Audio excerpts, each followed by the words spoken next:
This is Dehancer, a $450 paid extension for DaVinci Resolve and a $400 paid extension for Final Cut Pro and Premiere Pro, which aims to allow you to emulate the look and specific stocks of different film. And today I want to show you how it works, go over the pros and cons, and overall to see if it's something that you would be interested in getting for your own work. If you do decide that this is something that you're interested in, you can use my promo code. Stay till the end of the video to find out what that is. And I should mention, I got Dehancer free of charge from the folks at Dehancer in trade for a review. Let's get into it.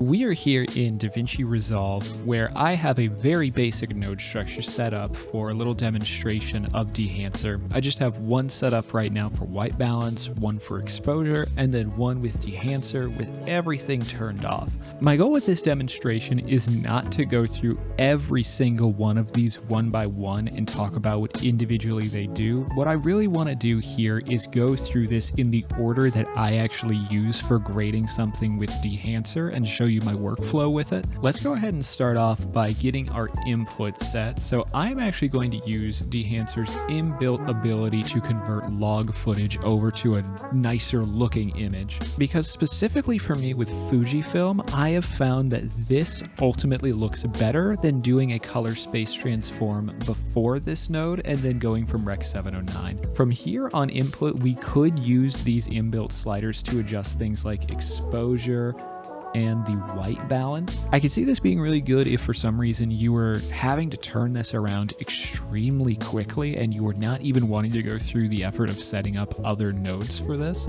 I personally have already done that with these other nodes, so I'm not going to touch these at least right now. So let's move on. Next up, let's go ahead and skip over the film developer and go straight to film, which is going to be where the bulk of Dehancer lives. As of the time of making this video, Dehancer currently has 63 different inbuilt film stocks for us to choose from.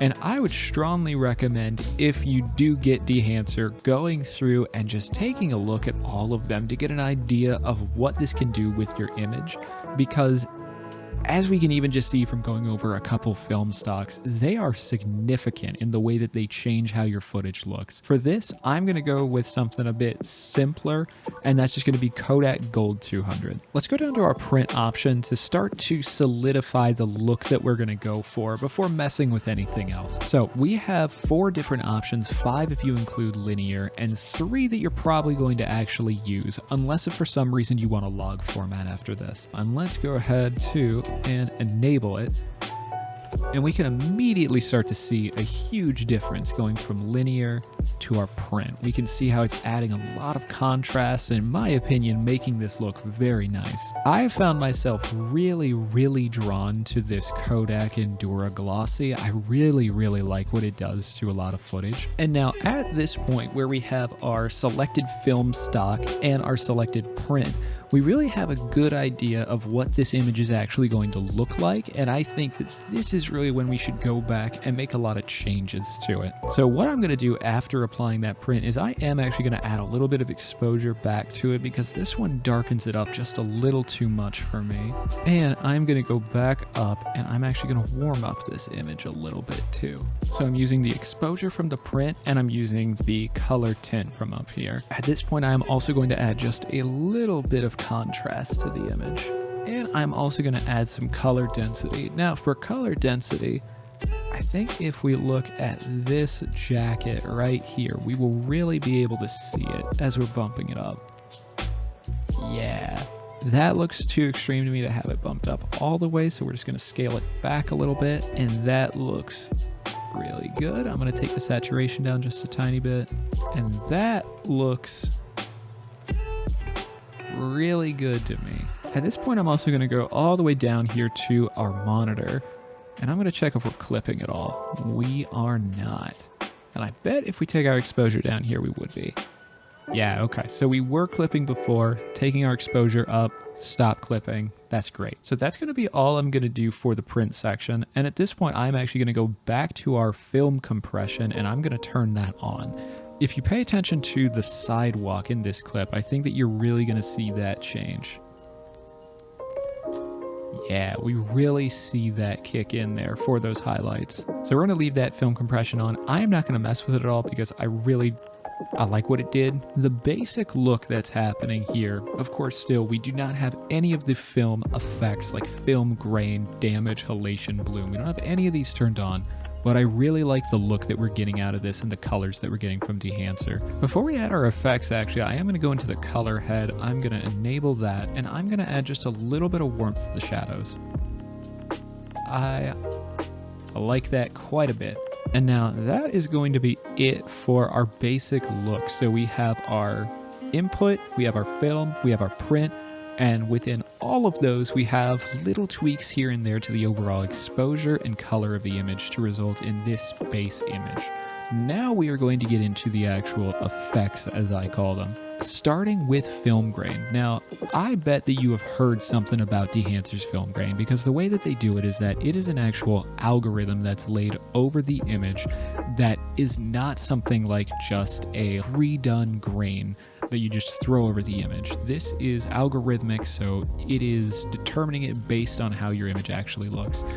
And I, along with a lot of other people, think that this looks really nice. Something that I really like under the custom field is how it gives you the different options for shadows, midtones, and highlights. As in actual film, the amount of grain would not be the same in these three different ones.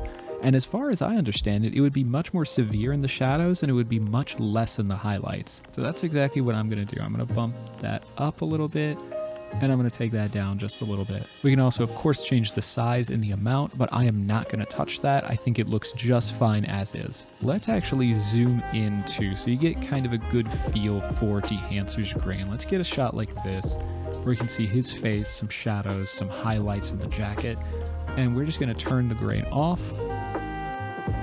Now we're going to turn it on.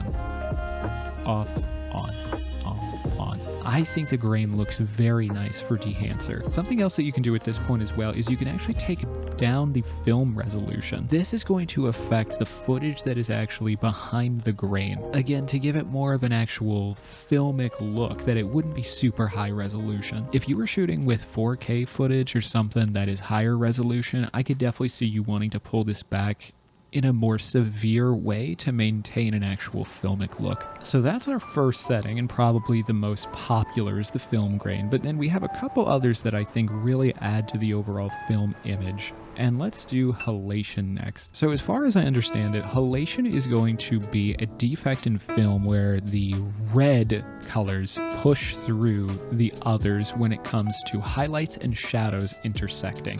One thing that I do think with Dehancer, at least by default, is that in images like this, that kind of just turns into warming the entire image. When we turn this off and on, the entire image gets warmed, and I am not sure if that is something specific to just certain clips or if that's intended, but I think that that makes it look a little too intense. So we're going to go up to custom again, and I'm just going to turn a couple of these fields down to try and limit the amount of halation that we're getting. I'm also going to change the hue just a tiny bit. We can also see very easily here, if we zoom in, just what it would look like if we went way over the top with halation, and how it absolutely makes this glow in completely unrealistic ways. You can do it with this as well. After that, we have bloom. I probably don't need to explain too much of what bloom is, but really, again, if you look at the highlights, you can see it. And for this one, I am not going to change a thing because I think it looks fine. Film damage. Now, film damage is one that you are going to want to go into the custom field for, at least to get an idea of what you're really signing up for when you turn on film damage. We have a lot of different options here when we go into the custom field, from hair to dirt to scratches to the size of all of it. In this case, because for this clip, I am really trying to amp up the film vibe of this, I am going to go ahead and turn this on just to the basic 35mm. In most of my clips, I would say I probably leave this turned off because it is an effect that I'm not the biggest fan of. But for this one, we're going to leave it on. Film breath. As far as I understand it, film breath is mainly going to affect the shadows of our image, because this would simulate, as the film is going through the projector, how there would be certain frames of the film which the projector shines through brighter than others, especially in the shadows. And if we look at this image, especially in the shadows right by this tree, you can see it. It is subtle, but as we're going through, you can really see it with little tinges of red that sometimes show up and disappear. The last setting that I'm going to turn on or mess with at all here is going to be our gate weave. Now, gate weave would simulate as the film is going through the projector how it is not a perfect line. It is kind of rocking side to side, and because of that, your image would be shaking just a little bit. I think that this is another one that is complete personal preference as to whether or not you think that this actually adds to the film look or whether you think it just honestly is a bit gimmicky. But I'm again going to leave this one turned on. I'm going to leave it to their defaults because I do think it's fairly subtle, and you can really see it when you look at the corners of the image. So as we go out, you can kind of see it, how it's just not staying quite in the same spot, and it's kind of almost zooming in and out just a little bit, and how it's rocking back and forth. When you pair all of these effects together, in my opinion, these are something that on their own are very small differences, but when you add up the sum of their parts, you are getting an image that genuinely has the feel of film, that there's damage on it, that it's going through a projector, that there's this grain, and the grain is dynamic. The one danger I would say is that I think that with any of these, that you can so easily overdo them, and it is so easy to do. And if you overdo it, I think it kills the whole emulation part. But if you are going to try out Dehancer, I would definitely advise just being careful with some of these, because you can very easily make it almost cartoonishly filmic and not actually filmic.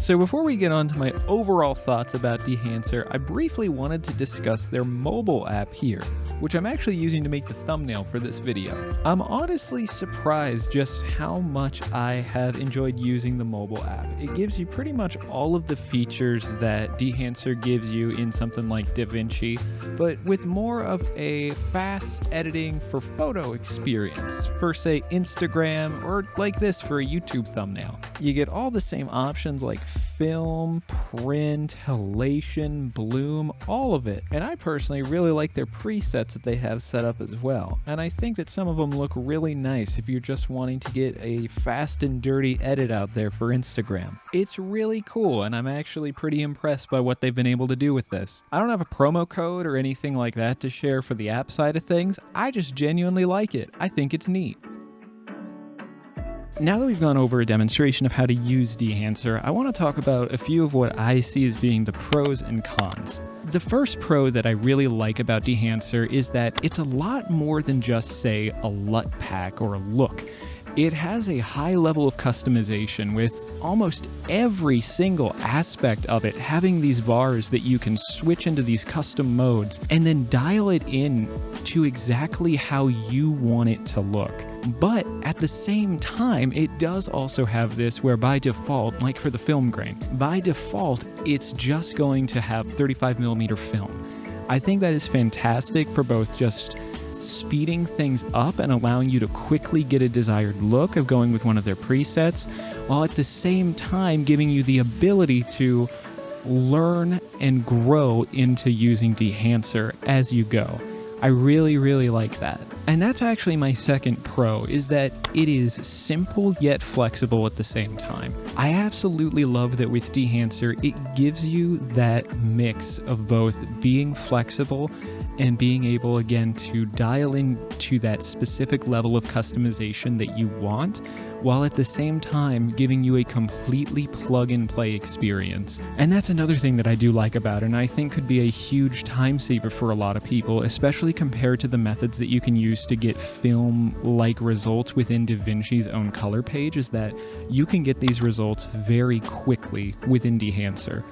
Within just a few switches, you can get your footage looking really, really nice, and then you can dial it in on the specific areas where you want it to look different. With DaVinci, or I guess DaVinci Studio, to make something look like film, you have to use a lot of nodes. I think when I do it, I use 7 or 8, to get results that, frankly, with Dehancer, I think you can get better results in far less time. But those are all some of my pros with it. Let's talk about a couple of the cons, because I definitely do have a couple that I'm not a huge fan of. One of my biggest cons, to put things simply, is that the film stocks that I personally have experience with don't always look accurate. For instance, I have a few photos from a trip to South Korea that were taken on Kodak Ektar 100.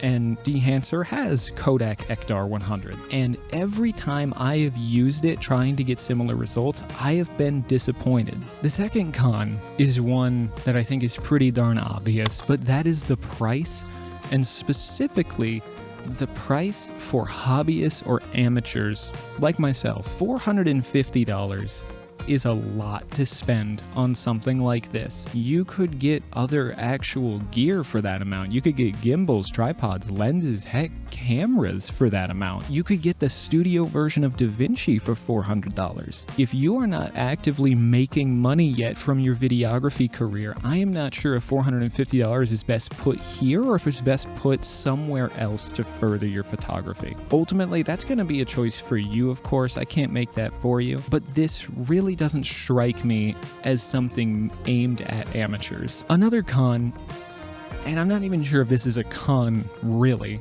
but based on the nature of it, it absolutely will cause your computer to slow down.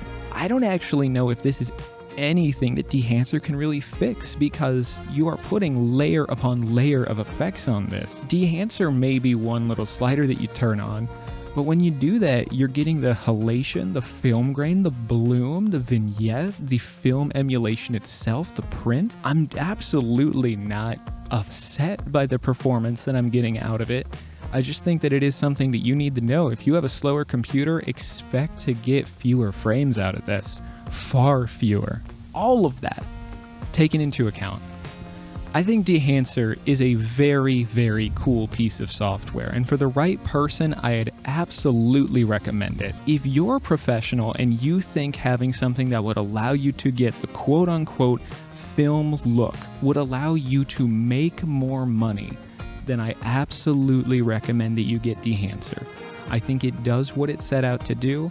It has some drawbacks, like Kodak Ektar not looking 100% like it does in real life, but if all you're trying to get is that film vibe, I think it does a wonderful, wonderful job. And like I said at the beginning of the video, if you want to get Dehancer, you can use the code MattPhoto to get 10% off any of their different products. Anyway, my name is Matt. Thank you so much for watching, and God bless.